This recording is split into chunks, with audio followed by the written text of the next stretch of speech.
What's going on, guys? Welcome to the Crypto Friday 5. This week we're going to be discussing produce on the blockchain, a crypto survey, Twitter, and this fucking guy over here. I'll be right back. All this work is love, reminding us why we do it. All this love is work, it hurts to give yourself. Welcome back to the channel. If you're new here, make sure to hit that thumbs up button if you find the information useful, and of course hit that subscribe button with the little bell next to it if you want more helpful videos in the future. Now, our first order of business today is Bitcoin's price action. As you can see here on the 4-hour chart on TradingView, we started off the week at right around 82.50 and looked like it was headed down a lot more, but we got this huge candle, just this huge spike back up at about 7,500, and we're sitting right now around 8,600. So overall, the trend for the week is up, so that's good. All right, let's get right into the first article today. This is from coincentral.com. Blockchain agriculture will change farming and food. And if we scroll down here, product origins and supply. I thought this was really interesting. Last year, the U.S. Inspector General found that potentially millions of pounds of fake organic produce are entering American supermarkets every year. This isn't just a problem for consumers, it also cheapens efforts of farmers who are producing real organic produce. Consequently, there has been rising interest in systems that can verify the authenticity of a product's supply chain. Blockchain is an excellent choice for this application. Farms could use blockchain to add verified organic products to the ledger. Then consumers could use a mobile app to check the history of a piece of produce in the store in real time. This is happening. This is real. You're going to be able to check if your produce is what it says it is, and it's going to make the lives of the FDA and USDA a lot easier, as you can see later in this article. I found it very interesting that it could revolutionize something like farming. Wouldn't think so at first glance. It's a way to verify where things come from and if they are organic. And this can be applied to any type of process, including clothing or vehicles, whatever it is. Another company that is working on this is Walton Chain, and they're working on putting RFID chips into products so that you can track them and trace them. Let's move on to the second article today. ICO's iced. A 12-month freeze on US token trading may just be the beginning.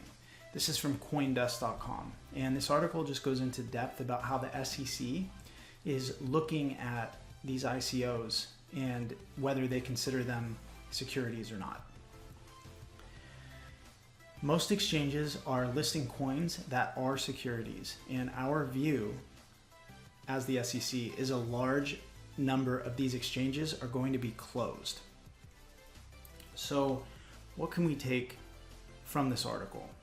One is get your coins off of these exchanges. I mean, I feel like I say it in every video, pick up a Trezor or a Ledger and transfer your coins over to an offline wallet, because you can't really trust these exchanges, not necessarily because they're going to get hacked or anything or because they're going to scam you, but because their policies may change and your coins could get stuck on there or they could get delisted, and it's just a big headache that you don't want to deal with. Make sure that the coins that you hold have liquidity, meaning that you'll be able to move them quickly and easily when you want to buy or sell them. That's going to become more important as regulations start coming in. Coins will be getting delisted from exchanges.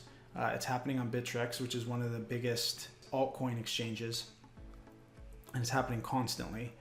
Anything that is likely to be considered a security, any of those coins, they're going to delist them. So it's something to really keep in mind if you have coins on any of these exchanges. The US realizes that they need to move swiftly with these regulations. Otherwise, these companies are just going to move outside the US to get everything done.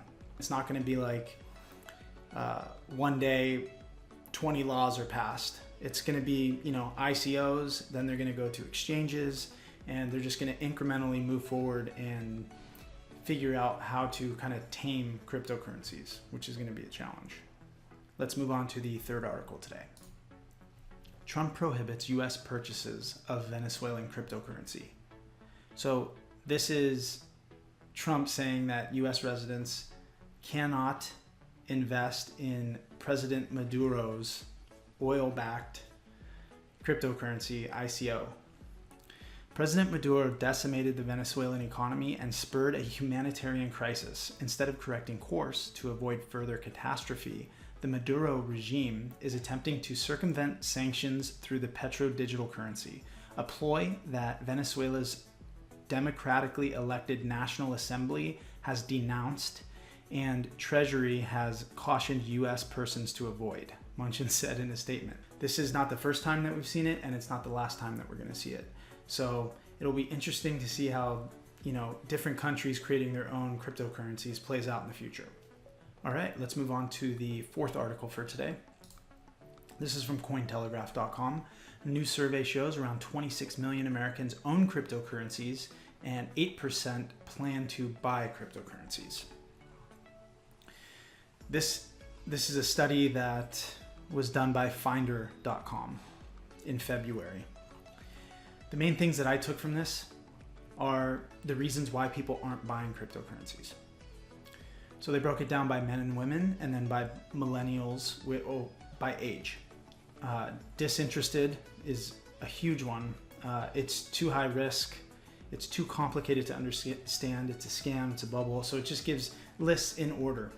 It's breaking down the barrier to entry for a lot of these people and the reasons why they're not invested in cryptocurrencies. So whatever we can do as a cryptocurrency community to help solve these problems, we should be doing on a daily basis or in interactions with friends and family that we're getting into the crypto space. The most popular coin that anyone owns is Bitcoin, and second is Ethereum, and then Bitcoin Cash and Litecoin. And these are all coins that are on the Coinbase exchange. My two Satoshis on this is that 26 million Americans own cryptocurrencies. Seems like a lot of people, but that's less than 10% of the US population. So there's a lot of room for growth. And worldwide, these numbers are going to be even lower percentage-wise. Moving on to the fifth article today. Bitcoin will be the world's single currency, says Twitter CEO Jack Dorsey. He says the world ultimately will have a single currency. The internet will have a single currency. I personally believe that it will be Bitcoin. Invariably, this brings up the issue of scaling. Now, Bitcoin has had trouble scaling in the past. Transaction fees have been too slow and too expensive. And recently, there's been implementation of SegWit and of the Lightning Network, which are attempting to help the Bitcoin network move transactions cheaper and faster. And so far, it seems to be working because the transactions are cheaper and faster. And that's the stance that Jack Dorsey is taking. He's saying that even though there's this scaling issue, it's going to be resolved and Bitcoin will take over this entire market. So we'll see how this plays out, It's pretty exciting times. So real quickly, I wanted to run through two videos that I think you guys should check out. One is Shamath Palihapitiya. He's a former Facebook executive, and he talks about cryptocurrencies and technology in this interview on Squawk Box on CSNBC. He explains things very well, and he's very outspoken for cryptocurrencies, but he makes a very strong case for it, and he explains why, and he's a very well-spoken guy. So I suggest you guys check this out. You only need to watch maybe the first 30 minutes or 25 minutes.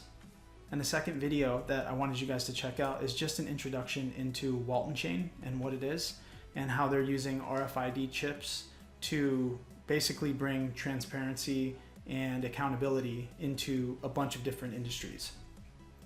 And that kind of goes back to the first article that we talked about, blockchain agriculture will change farming and food. And it's just gonna, industry by industry, changed so many things. So I hope you guys enjoyed the video. Thank you for watching today.